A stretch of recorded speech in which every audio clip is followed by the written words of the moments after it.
کتاب التوحید کا درس نمبر 9 ہے. اس سے پہلے 8 درس ہو چکے. یہ اصل میں کل کا درس تھا لیکن کیوں نہیں ہو پایا شاید آپ بھی جانتے ہوں گے.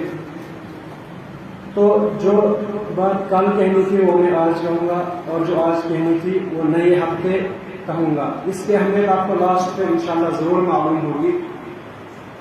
تو جس بات کے متعلق بات چل رہی تھی وہ یہ کہ مؤلف نے بیان فرمایا تھا من حقق التوحید دخل الجنہ بغیر حساب. جس نے توحید کی تحقیق کی، توحید کو اچھے طریقے سے اپنایا، وہ جنت میں بغیر حساب کے داخل ہوگا. اس میں مؤلف رحمہ اللہ نے 2 آیتیں اور ایک حدیث ذکر کیا ہے. ایک آیت کے متعلق پہلے تشریح گزر چکی جس میں اللہ تعالیٰ نے بیان فرمایا ان ابراہیم کان امۃ قانتا حنیفا ولم یکن من المشرکین. ابراہیم علیہ السلام کی صفات بیان کرتے اللہ تعالیٰ نے کہا کہ ابراہیم علیہ السلام امت تھے، پیشوا تھے، اللہ تعالیٰ کے فرما بردار تھے اور شرک کرنے والے نہیں تھے. اللہ تعالیٰ نے ابراہیم علیہ السلام کو امت کیوں کہا، اکیلے آدمی کو امت کہا؟ تو علماء بیان فرماتے ہیں ان لوگوں کو تسلی دینے کے لیے جو کم ہے لیکن حق پر ہے. زیادہ ہونا حق کی دلیل نہیں ہے. انسان اگر اکیلا ہوگا لیکن حق پر ہوگا اللہ تعالیٰ اسے کہتے ہیں کہ وہ امت ہے. تو جو آدمی اکیلا ہو لیکن حق پر ہونا چاہیے تو کوئی فرق نہیں پڑتا. اسی لیے دوسری آیت مؤلف رحمہ بیان کی کہ اللہ تعالیٰ بیان فرماتے ہیں سورۃ المومنون میں والذین هم بربهم لا یشرکون. مومنین کی صفات بیان کرتے ہوئے اللہ تعالیٰ نے کہا کہ قد افلح المؤمنون، مومن کامیاب ہو گئے جو جنت میں سبقت کریں گے، جنت میں داخل ہوں گے. ایک صفت اللہ تعالیٰ نے بیان کی کہ وہ اپنے رب کے ساتھ کسی کو شریک نہیں ٹھہراتے ہوں گے. امام ابن کثیر رحمہ اللہ اس کی تفسیر میں بیان فرماتے ہیں کہ وہ شرک سے بالکل پاک ہوں گے اور توحید کی معرفت رکھتے ہوں گے، یعنی توحید کو اچھی طرح سے سمجھتے ہوں گے. توحید کو اپنانے کے لیے اچھے سے سمجھنا ضروری ہے. اگر معلوم ہی نہیں ہے تو اپنائیں گے کیسے؟ اس کے بعد مؤلف رحمہ اللہ نے حدیث ذکر کی. اہم حدیث ہے، بہت سارے لوگوں کو اس کا علم نہیں ہے. جب ہمیں معلوم ہی نہیں ہوتا تو ہم کس طرح سے توحید اپنائیں گے؟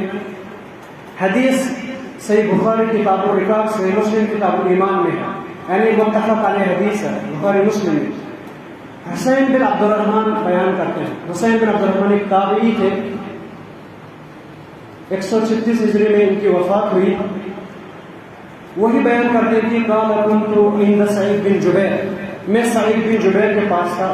سعید بن جبیر بھی ایک بڑے تابعی ہیں، ثقہ عالم تھے اور ابن عباس رضی اللہ عنہ کے کامیاب اور ممتاز شاگردوں میں سے، یعنی یہ بھی تابعی ہیں.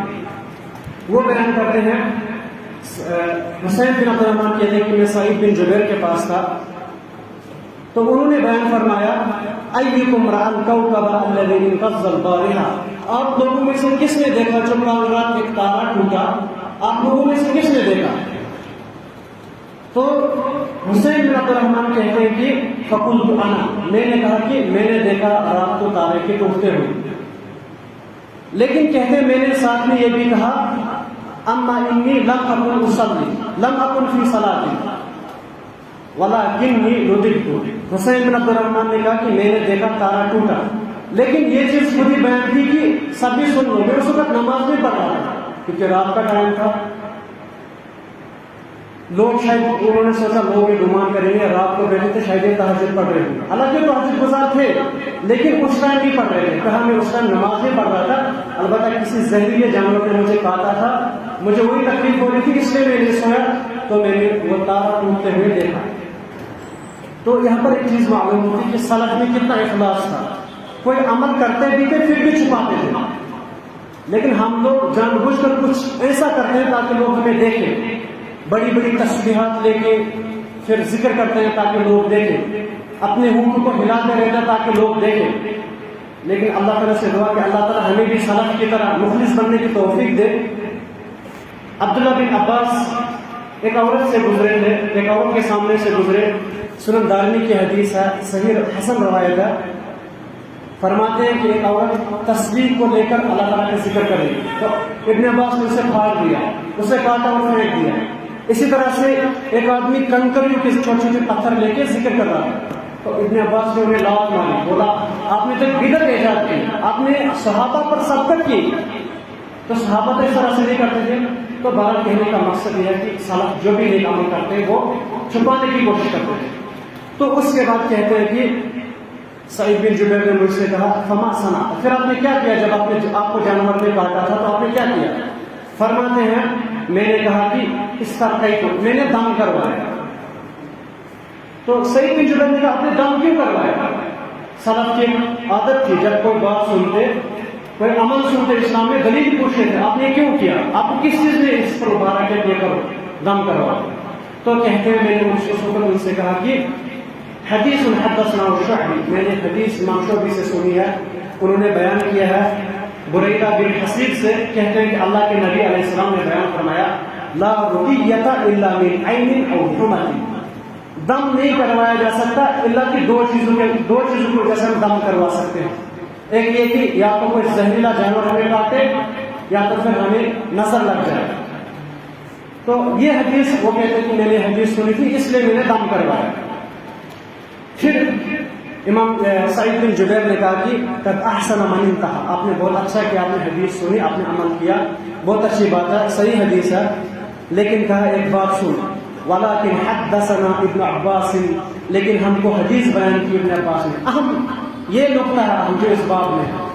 فرماتے ابن عباس نے مجھ سے بیان کیا، ابن عباس اللہ کے نبی علیہ السلام کے چچیرے بھائی تھے اور بہت بڑے عالم تھے، اللہ کے نبی نے دعا کی تھی اللہم فقہہ فی الدین وعلمہ التأویل، اے اللہ ابن عباس کو فقہ عطا کر اور اسے تفسیر کا علم سکھا۔